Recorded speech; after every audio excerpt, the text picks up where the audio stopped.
Mini സ്ക്രീനിലും big സ്ക്രീനിലും ഒരുപോലെ തിളങ്ങി നിൽക്കുന്ന പ്രേക്ഷകപ്രിയ താരം മഞ്ജു സതീശിനെക്കുറിച്ച് അറിയാം.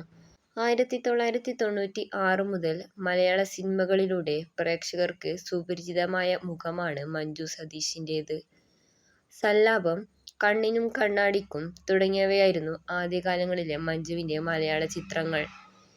എന്നാൽ റിസ ബാവയുടെ നായികയായിട്ടായിരുന്നു താരം അഭിനയ രംഗത്ത് എത്തിയത്. പിന്നീട് മിനി സ്ക്രീൻ പരമ്പരകളിലേക്ക് ചേക്കേറിയ താരം ഒരേ സമയം ഒന്നിലധികം പരമ്പരകളിൽ അഭിനയിക്കാറുണ്ട്. നെഗറ്റീവ് കഥാപാത്രങ്ങളും ഒപ്പം നല്ല കഥാപാത്രങ്ങളും താരം ചെയ്യാറുണ്ട്. കുടുംബവിളക്കിലെ ശരണ്യ, മഞ്ഞുരുകും കാലത്തിലെ രത്നമ്മ എല്ലാം പ്രേക്ഷകരെ ഒരുപോലെ ആഴത്തിൽ സ്വാധീനിച്ച കഥാപാത്രങ്ങളായിരുന്നു.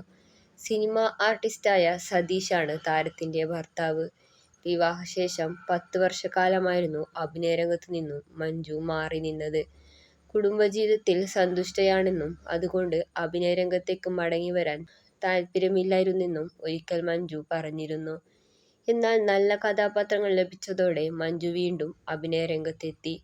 മഞ്ഞുരുകും കാലത്തിലെ രത്നമ്മയായിരുന്നു രണ്ടാം വരവിലൂടെ ലഭിച്ച ആദ്യ കഥാപാത്രം. നെഗറ്റീവ് റോൾ ആണെങ്കിലും ഏറെ പ്രേക്ഷക സ്വീകാര്യത നേടിയ കഥാപാത്രമായിരുന്നു രത്നമ്മ. അതുപോലെ തന്നെ രാമലീല, ഓം ശാന്തി ഓശാന, സാൾട്ട് മാംഗോ ട്രീ, അനാർക്കലി തുടങ്ങി ഒരുപാട് നല്ല ചിത്രങ്ങളും മഞ്ജുവിന് ലഭിച്ചു. ഓം ശാന്തി ഓശാനയിൽ നസ്രയുടെ അമ്മയായി അഭിനയിച്ച കഥാപാത്രം ഏറെ ശ്രദ്ധ നേടിയിരുന്നു. ഏകമകനായ ആദിത്യനും ചില ഷോർട്ട് ഫിലിമുകളിലൂടെ ശ്രദ്ധ നേടിയിട്ടുണ്ട്. പട്ടുസാരിയും സിന്ദൂരവുമാണ് താരത്തിന്റെ ഹൈലൈറ്റ്. ഏത് കഥാപാത്രത്തിനും ഒരേ സ്റ്റൈലിലുള്ള കോസ്റ്റ്യൂമാണ് താരം തിരഞ്ഞെടുക്കാറുള്ളത്. നടിയെന്നതിലുപരി ഒരു ക്ലാസിക്കൽ നർത്തകി കൂടിയാണ് മഞ്ജു സതീശ്. ഇപ്പോൾ ഏഷ്യാനെറ്റിലെ ഇഷ്ടമാത്രം സീരിയലിലാണ് താരം അഭിനയിക്കുന്നത്. ഇഷ്ടമാത്രം എന്ന സീരിയലിലും ഒരു നല്ല വീട്ടമ്മയുടെ റോളാണ് താരം കൈകാര്യം ചെയ്യുന്നത്. അഭിനയരംഗത്ത് സജീവമാണെങ്കിലും നല്ലൊരു കുടുംബിനി കൂടിയാണ് മഞ്ജു സതീശ്.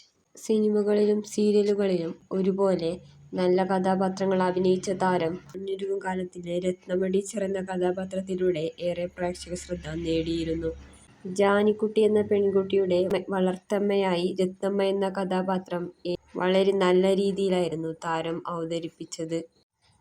അതുകൊണ്ട് തന്നെ മഞ്ഞുരുകും കാലത്തിലെ രത്നമ്മ എന്ന കഥാപാത്രമായിട്ടായിരിക്കും മഞ്ജു സതീശിനെക്കുറിച്ച് പറയുമ്പോൾ പ്രേക്ഷകർ ആദ്യം ഓർക്കുക. മഞ്ജു സതീശിന്റെ അഭിനയത്തെക്കുറിച്ചുള്ള നിങ്ങളുടെ അഭിപ്രായങ്ങൾ കമന്റായി രേഖപ്പെടുത്തൂ. നിങ്ങളുടെ പ്രിയപ്പെട്ട സിനിമ, സീരിയൽ വിശേഷങ്ങൾ അറിയുവാനായി ഈ ചാനൽ സബ്സ്ക്രൈബ് ചെയ്യൂ.